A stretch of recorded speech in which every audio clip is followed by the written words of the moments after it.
how do you look at the important messages likely to go there, 100 days earlier, looking at the horizon? Professor Li, would you like to help us more? Sure, I think the important message is the openness and the cooperation. So basically, we see that international trade will be one of the most important driving force of the economic growth. For example, if you look at China's case, 40 years or 50 years ago, China was a very small economy in terms of the openness. But now today, China is already the second largest economy in the world, and also the largest trading economy in the world. For example, last year, our annual trade registered $6 trillion.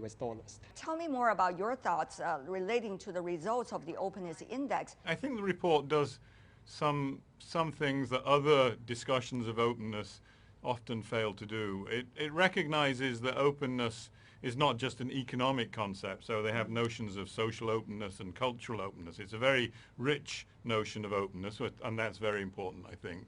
Within the concept of economic openness, which is one that interests us here in Geneva, there's a very important recognition that there's a tendency often, and particularly on Western economists, to think it's a bipolar option. Either you're open or you're closed. But of course, the world is not so simple. There are different levels of openness that you need to recognize, and for developing countries, of course, the level of openness depends upon their domestic capacities, and some countries are more prepared to open up to the global economy than other countries. And the report uses the concept of warranted openness to describe these different levels of degrees of openness, and the need for developing countries to be able to build up their productive capacities and their intellectual and technological capacities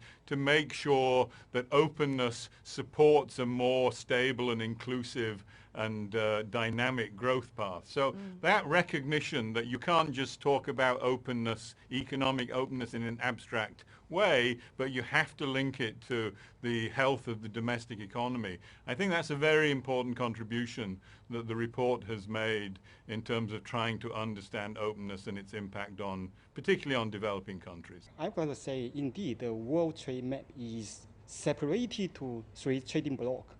One is the RCEP with the hub of China, another one is EU with the hub of Germany, and another one is maybe the USMCA with the hub of the United States. That's number one observation. Number two is, although we have three segments, but indeed they try to reconnect together again. So this is what we call the reconnection. For example, people are talking about the TTIP, people are talking about the China and the EU, CIIE, and also people are talking about the RCEP and CPTPP as well. So that's number one. But no matter what, I think the key message is very simple. Trade is not only trade. Trade is related to the economic development, but this economic development is also a very broad issue, for example, including the innovation, the environment, and also I would like to say the coordination.